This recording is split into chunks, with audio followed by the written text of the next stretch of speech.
Utah's best coverage of the Utes, Cougars, Jazz, and Mammoth. Here we go. From the guys who have been there for all the biggest moments in Utah sports history. You're listening to DJ and PK on 97.5, the KSL Sports Zone. DJ PK, and we're joined by Big T, Thurl Bailey, former Jazz man, now Jazz broadcaster. Thurl, good morning. What's up? Always a pleasure to get you guys in the morning. Well, we've got to talk to you. You've got an event coming up, but first we wanted to talk to you. I was curious. These teams, there's so many teams going overseas now that I can't even keep track. The Spurs, the Wolves, the Jazz, everybody going to work out in Finland with Markkanen, if not everybody, a big chunk of the team. The Lakers with Luka taking everybody overseas. And in your day, didn't everybody just go to L.A. and play pickup games and let Magic ref and play at the same time? Wasn't that about it? Yeah, pretty much. I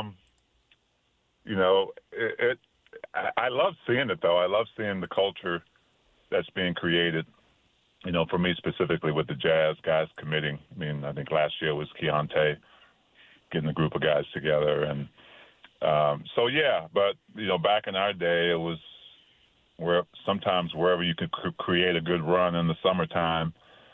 But it's probably part vacation, but a lot of work, a working vacation, if you will, because those are some amazing places they're going to spend that time. But salaries are bigger too, so you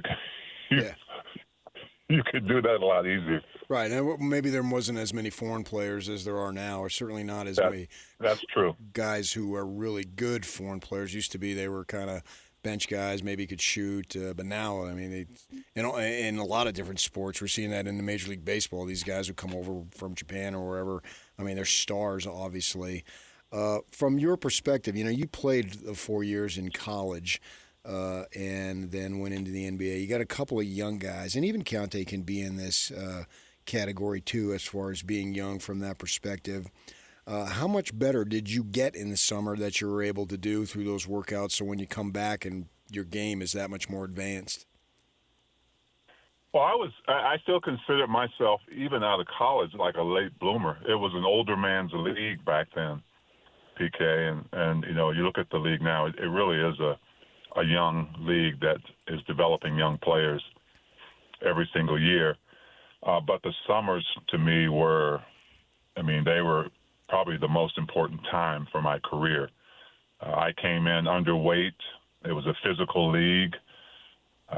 Things that you can't even get close to doing physically on the court now. You can't get away with it, but that's what the league was back then. So you had to prepare for it. I wasn't quite prepared. I was more finesse coming in and got a little more physical as I got older in this league and more experienced. But the summertime was when I put that work in. And even though it's not that long, it's only a few months, right? It's only so you take a couple of weeks off or so, and you're right back to work after the season. Especially because with the Jazz we made the playoffs, so we got deeper into the playoffs. But yeah, you put that work in, especially if you wanted to go back in shape and not let training camp try to get you in shape. But yeah, it's a lot different framework now as well. I don't think the preseason's as long as we had back then, and maybe training camp isn't as long either. Yeah, shortening preseason's a good thing. Shorten it some more. Why? Because it doesn't mean anything. Because guys sit. Just get on with it. I could argue the last 4 years you've called a lot of preseason type games in February, March, and April. But we don't need to bring up those memories. Just let that go. On to bigger and better things. I feel what you're feeling, but there's always a significance, especially nowadays. I think when you're talking about trying to get that chemistry together before the real deal.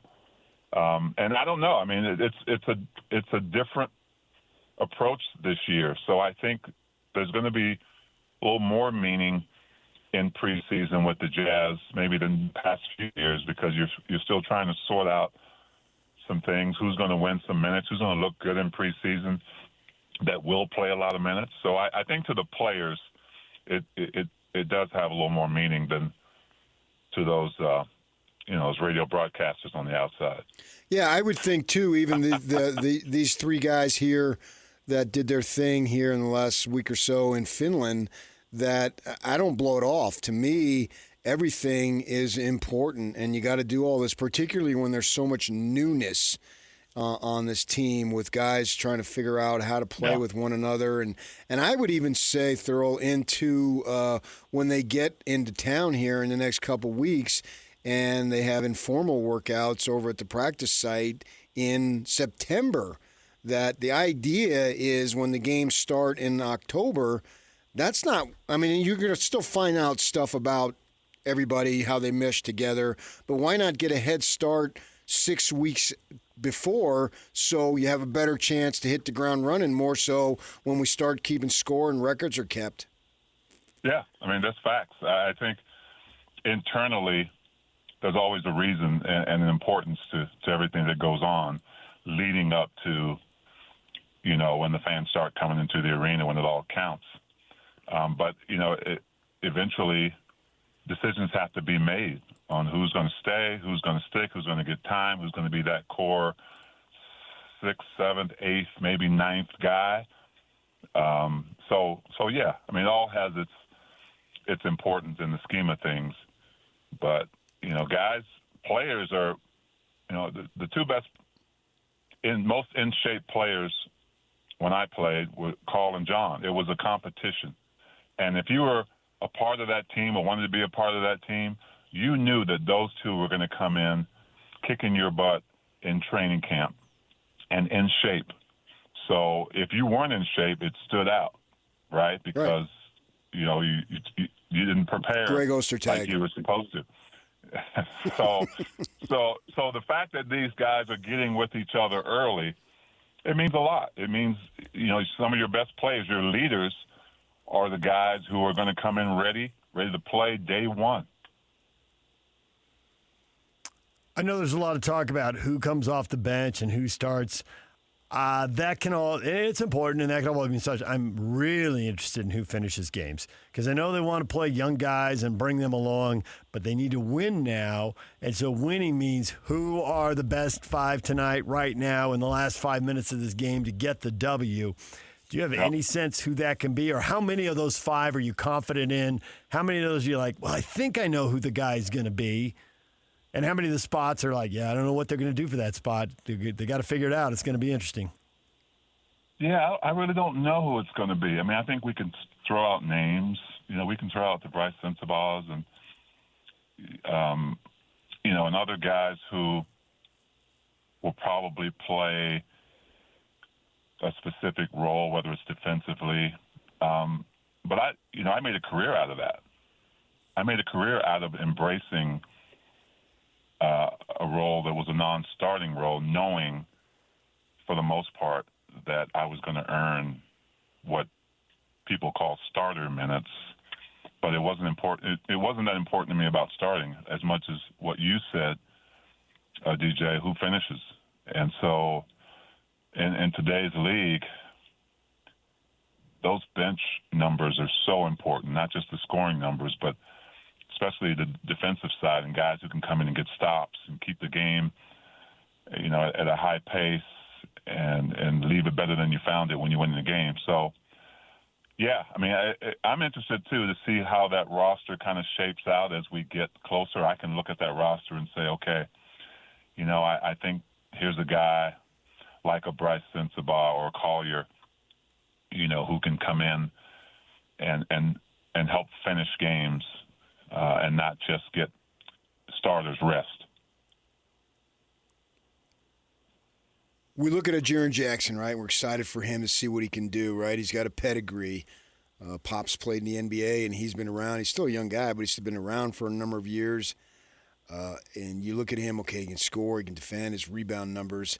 have not been great for somebody his size. But what do you think about him as far as Will Hardy saying, hey, we need you to get to the glass more, and being able to do that? Because if they can rebound collectively, then they've got a shot, obviously, to be a pretty good team. I think Tripp's ready to do what's asked of him.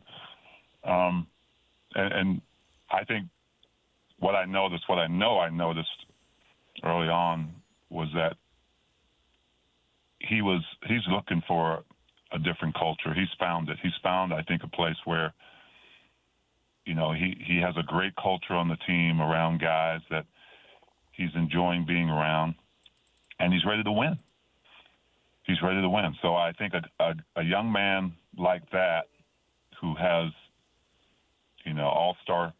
more all-star careers and accolades ahead of him is willing to go out and work harder getting rebounds. I think it's going to be a necessity for him, especially when you're lacking a rim protector with Walker gone. Other guys are going to have to compensate as the Jazz try to figure that piece out. But Tripp is a guy who I think we know what he's capable of. Now it's about this particular scenario with the Jazz, where he fits in, how he's going to mesh on the offensive end, playing with Lowry and Keyonte and the crew.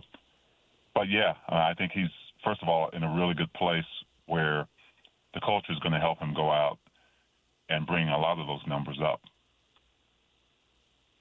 Big T, Thurl Bailey joining us right here on the Zone. Any of these, we haven't talked to you with all these off-season moves.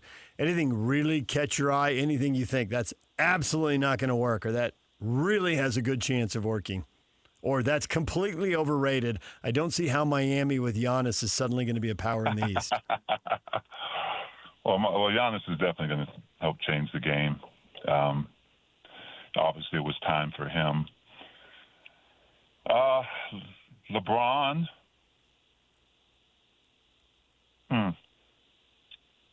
To Philly, I think it's more. I mean, look, I think he still has some in the tank, but he's not going to be. He's going to be a role player. He's going to be a guy who is a morale booster because he's on the team. I think he's good enough that he's going to make a difference, but I don't know if it's enough of a difference to take them to a championship yet. So, am I saying it's overrated? No, because I think he's still got something that can be a huge, huge help, but I'm not sure it's going to make that big of a difference.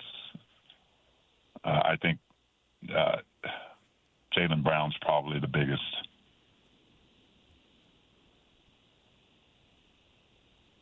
How do you think they compensate is the word I'm looking for, compensate the loss of Kessler? I think when you have to think long term if you're the Jazz. I think you may have enough. Rim protection is paramount in this league as far as playing against some of the best guys who get to the rim. Guys who like to go to the rim, look and see who's in there. Like, for Wemby's inside, they're more reluctant to.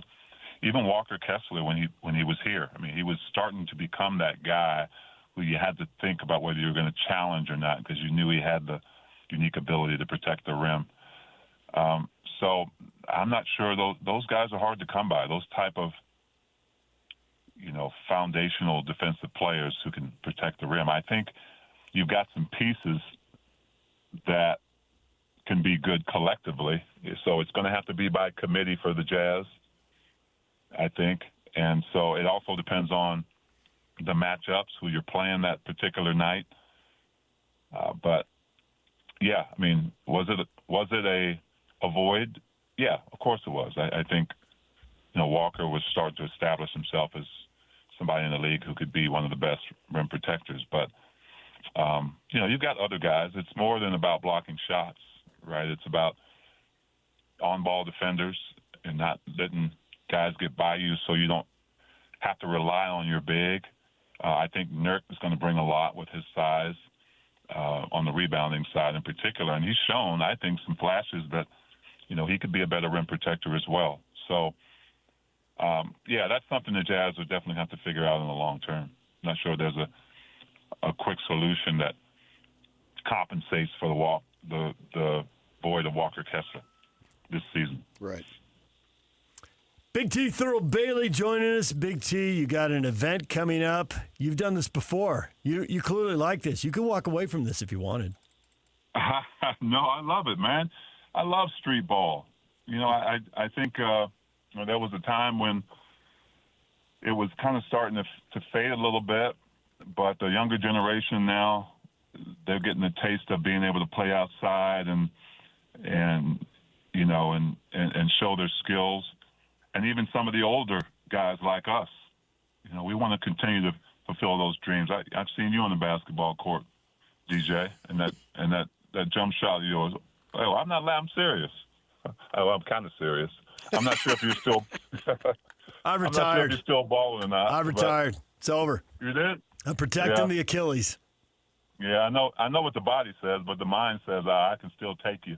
Oh yeah, the mind. I'm rising up over you and just throwing it down on your skull. In my mind. Well, that's kind of what Jam Fest is all about. Right.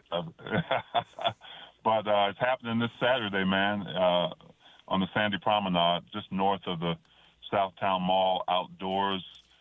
It's called Jam Fest because there's a lot more than basketball going on. We've got kids from 8 to 18, boys and girls. We've got adults, men and women coming out and bringing their teams.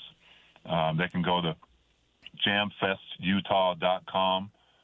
As a matter of fact, if they go to Big T Bailey on Instagram, we're giving away some prizes, and some Jazz tickets are in the mix. So we're expecting a big crowd. Got a lot of great shade down there, so bring your lawn chairs. A lot of great sponsors. SME Steel's our presenting sponsor, but we've got a lot of good things going on all day Saturday.